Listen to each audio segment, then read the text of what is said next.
Hi Tarot, love what's it's Ethany, and I want to chat to you today about something I get asked about a lot. I've had many requests for a video like this, so I thought, why not go about and do it? So this is how to build an audience for your tarot business or healing business, crystal business, yoga business, basically anything a more heart-centered or woo-woo or whatever the heck you want to call it, non-mainstream, without feeling icky and sleazy. As I mentioned, I do get asked about this a lot, and it's like a hot topic right now as well with with a few very prolific people in the light worker, tarot reader, oracle reader,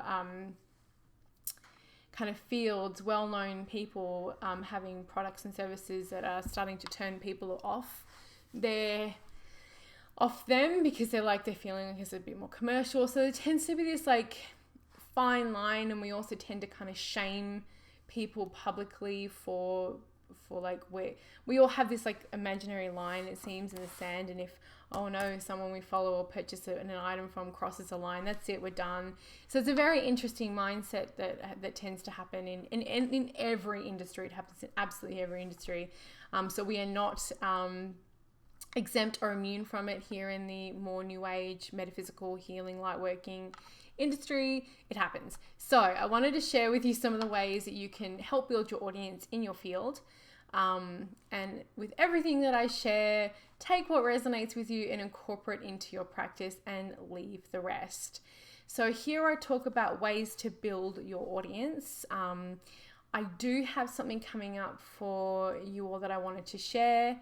I have a business mastermind class called Your Ideal Clients and Where to Find Them. So it's about building your audience, but this is about where your clients are and how to find them. And I'm actually running this live again on the Saturday, the 29th of April at 10 a.m. PST. It is a virtual event, which means you can join from anywhere that you have an internet connection. And if you are unable to join the live event because of time zones, you will have access to the replay, because I do record it, and the workbook for life. So I do run this 90-minute mastermind training only once a year. So it's not super expensive. So if you're looking at building your clients for your business and you want to have a few different ways and tactics and look at your client building from a different perspective, you can come and check it out at the tarotreadersacademy.com. I'll put the link in the below, as well as over at ethany.com in the blog post as well. Right. So on to the topic at hand of how to build I've got 6 ways of how you can build your audience for your sacred business without being sleazy. So let's get into it. I was going to go into like how everything is, it's all perceptional, right? It's all like, we're all going to think different things are sleazy, or we're all going to feel like something is not okay. And that's what I mean mostly about when I say just take what works for you and leave the rest. Like, if you don't feel good about something, then don't do it. If you don't feel good about working with someone, don't. If you don't feel good about paying X amount of money for something, then don't. You have a choice. And that's an amazing thing. Okay, so the first thing is to get personal. When you're building your business, audience and brand, people want to get to know who they're buying from, especially in this industry.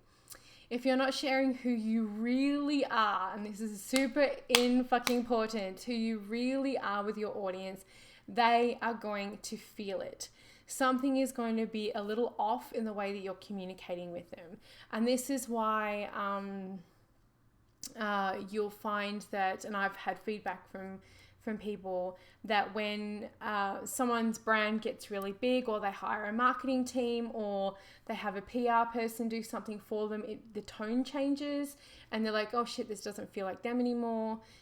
That's what I'm talking about. You don't have to do everything on your own, especially if you are at a space where your business needs to grow. But there's a reason why brand people who work with brands, get paid the way they do in the PR world, and that's because they need to make it authentic. Otherwise people know they don't want to especially in this industry, people don't want to buy from unauthentic people. I've said it before and I'll say it again. I found the second I stopped trying to censor myself in regards to my swearing and bursting out into song wherever I feel like it, because that is who the fuck I am, like in real life. The more authentic my content became, and the more people, the right people were finding me, and the people who like vibed with me were finding me. I don't want to be anyone else, and nor should you want to be anyone else. I think I was trying to censor myself and trying to model myself after someone that I admired, and I was like, fuck, that's just not me. It just ain't me, so I'm just not going to do it. So lean into your wackiness and what makes you you. Most importantly, share this with your community. Share how you've been traveling down the road to living your dreams, bad hair days, hot messes, and all. You are the reason why people will book a reading or a healing with you, or work with you, or purchase from you. So make sure you're you, like authentically who you are.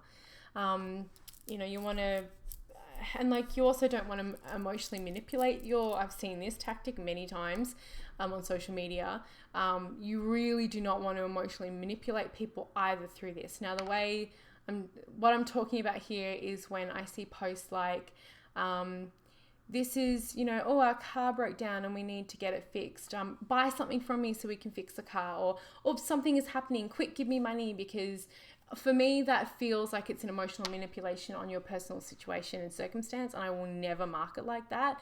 And it also slips into lack mentality. Now, most of you know I do a lot of work around money with my Money Magic manifestation cards at summer school. Tarot summer school this year, I'm doing a money manifestation with tarot course, which I have been working on for like 4 years. I'm finally going to start doing it.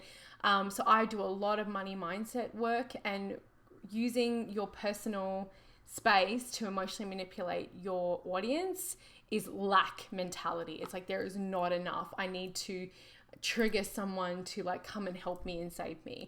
So be personal, lean into your wackiness, lean into what makes you you. Share that yeah, okay, so your car broke down or whatever it is, but there are different ways in which to market that is not leaning on an emotional manipulation from a personal perspective. And I'm going to stop talking about that right here.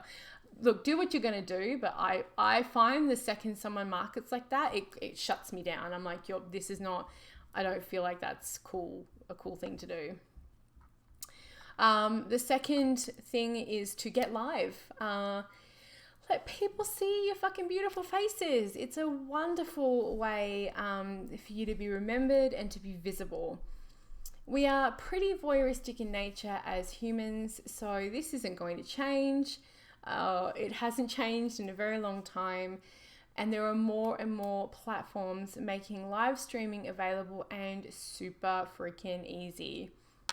So Facebook with Facebook buying Instagram, I knew that a lot of things were going to change. Like they were going to screw up the chronologically thing. Like I should put money on that somewhere. All the algorithms that they use the same thing as Facebook, they've moved over. They stole Snapchat's live, their stories and things like that. So Facebook has done that too with live and stories. Periscope, Twitch, Snapchat, YouTube Live, Google Hangout. Does anyone even use that anymore? I don't think so. Sorry, Google. That was not successful. G+. Soz. So all of these platforms, there's a platform that you can use. There's no kind of excuse there for it at all. These are all free too. So if you have looking at connecting with your people, again, take this into a holistic kind of space. Get personal. Don't make everything about what you do and about your business and sell, hard sell, or brag sell either. That's another marketing tactic which pisses me off. I've got no filter. It's boring and people aren't going to click with you or engage further with you if they feel like they're just being sold to. So get live, get personal, get creative, share.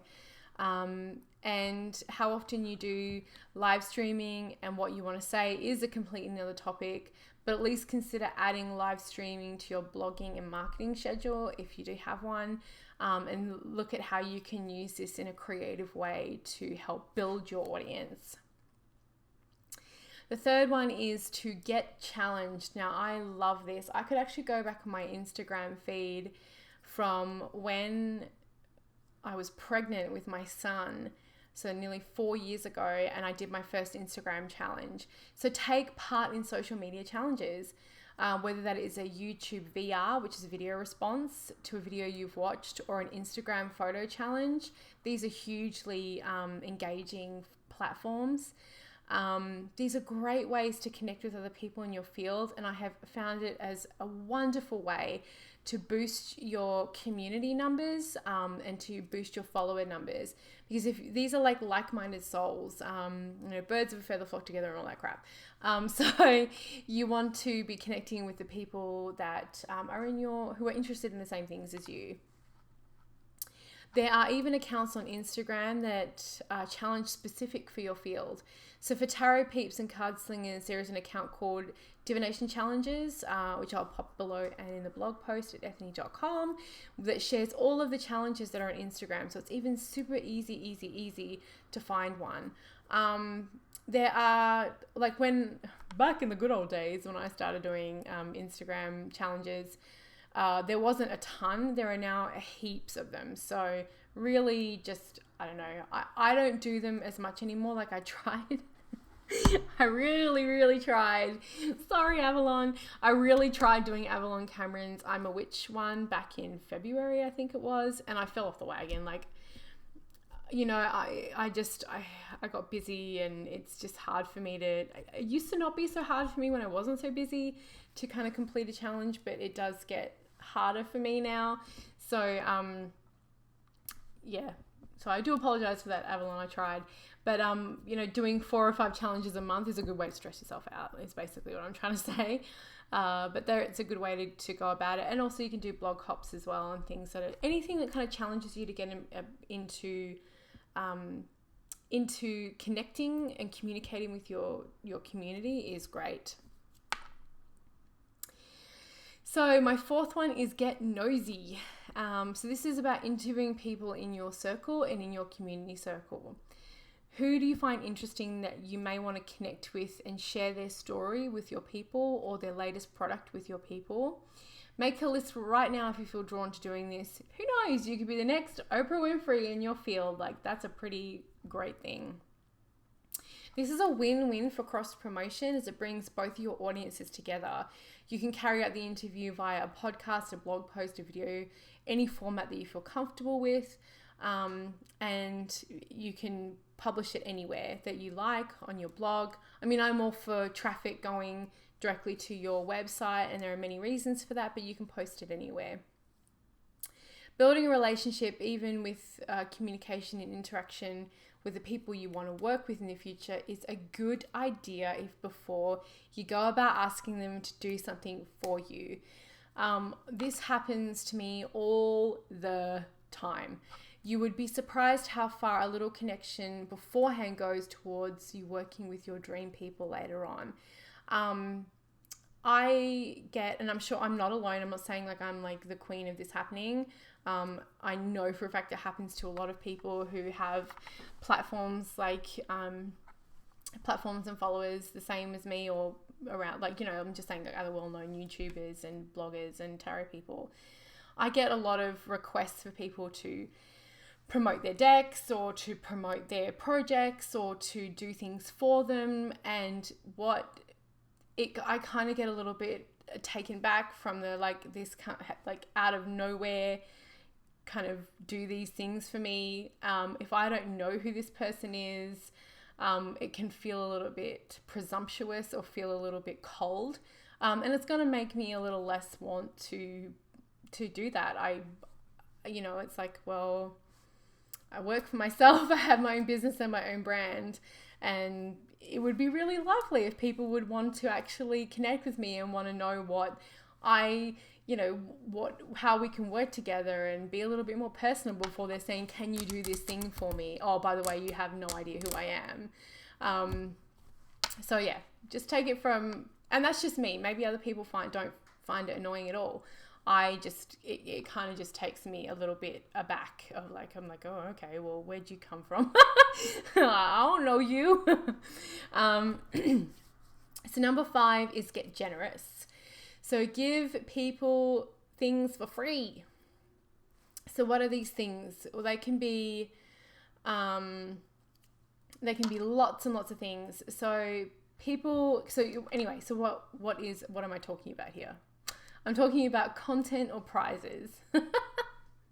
Getting back on freaking track, Anthony Jews.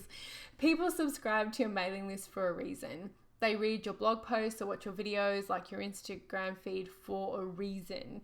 This is usually because they like and are interested in what you have to say, or they like you as right back to the first one about getting personal. They vibe with you. They like the cut of your freaking jib. So you want to give something of value to people and something that they value. That can be something tangible, like doing a giveaway for crystals or decks, or information they find valuable. Now, there are brands that have just built complete followings from doing all giveaways. And if that works for you, go for it. And there are people who just do content, like consistent content all the time. And that's another way of doing it. A word on giveaways, and I speak to this about with my coaching clients all the time, people who are building their tarot businesses and do their certification. We have coaching sessions as a part of that. And I do talk about giveaways. Now, I do giveaways on my social media feeds and for my building my audience. But if you can do them, if you can afford to do them, don't put yourself out and get yourself financially stressed by doing giveaways. You don't have to do that. But if you do it too often, you are attracting the people to your list, to your site, to your Instagram feed, to your YouTube channel that only want and expect, this is the big thing, expectation, free stuff from you. So say you have a campaign where all you do for 6 months is do giveaway after giveaway after giveaway. And then you kind of go, oh shit, I'm not making any money because all I'm doing is giving things away for free. I now want to tell people that I'm going to want payment. These are my products. And all of a sudden the psychology switch between free, paid, it can feel like it's not the same message. So I'm probably not explaining this as best as I can, but I hope you kind of get, what I'm saying. If all you're doing is giving free things out, and you're just getting followers because they want to enter into your free stuff, the conversion of free to paid it's very slow and it's very low. Slow and low. Two things you don't necessarily want. If this is like me, if this is a business that puts a roof over your head, feeds your kids, and this is what you do, this is my profession, I want to make sure I'm balancing the scale between like what I'm able to give away, and what my paid services are. Like the messages can't be all or one, right? Like it's just, otherwise it's imbalanced. So there are always going to be those people on your list, in your audience, who are looking for free things. That is going to happen, but you want to make sure that it's not just only those people. Okay, and my last one, my 6th way of helping you build your audience, is to get confident. So this is my final piece of advice to you. Don't apologize for being in business and getting paid, and never try to hoodwink your audience into working with you. This is going to just annoy people, and we all know that annoyed people tend to talk the loudest anyway. So here's the thing, sugarbots. You don't see any business that is successful and running apologize to people. They don't apologize for charging you to get your hair did. They don't, Apple doesn't try to justify shit. They don't justify anything when you have to buy your new iPhone because after, 2.5 years, your battery doesn't work anymore and it's a battery draining piece of shit. Like, they don't care. They are running, there's also like not caring so much to the extreme that's a different problem, but they are running a business. They let people know that, and it's okay for you to let people know that too. When you aren't comfortable with this, when you aren't comfortable with saying, hey, this is what I want to do and this is what I do for a living, you may unknowingly try to hoodwink your audience into working with you because you're afraid if you say, hey, this is me, this is my business, and I want to let you know I have this offer, you sidestep it, right? You kind of may work it in other ways. Something that I had to learn, and I mentioned this with the tarot lady couple of years ago when she did a roundup of people in the industry with advice for people who want to work professionally as a tarot reader, is this: it's not your job to decide what people will and will not pay for. Your job is to create what you feel aligned and jazzed to create, and do the work that sets your life alight, and allow the right people to come to you and allow the right people to buy from you. I had real anxiety around, am I doing too many things? Am I being too ambitious? Am I saying too much, sharing too much? And the thing is, like, fuck it. Like, my job is not, as a person who is hyper creative, I have been ever since I was a little kid, my job is not to squash that in me, to dull my shine of that, like to go, I love writing. I want to write lots of books. I want to do lots of decks because I'm wildly fucking passionate about what I do. My job is not to censor that in me. My job is to make sure it feels authentic and it's something that I love, and allow people the option to say, yes, that's for me, or no, that's not for me. So that's the thing. There's two people in this. I'm not forcing anyone to work with me. And you certainly don't want to hoodwink or force anyone to work with you, or talk anyone into working with you. They are not your ideal clients. And I talk a lot about that in the training. So just do what feels right for you and allow those people to work with you, but get confident about the fact that if this is what you do, then it's what you do, baby. Own it. So there are many, many ways to build audiences. These are just some of the ways I have found have worked so well for me and my clients in the past over the years. And as I mentioned before, if you want to learn more about where your audience is, where your ideal clients are, and how to find and work with them, then maybe I will see you on the 29th of April for my live mastermind training.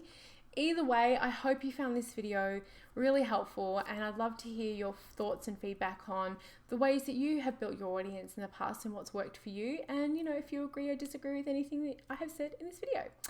And thank you so much, as always, for watching.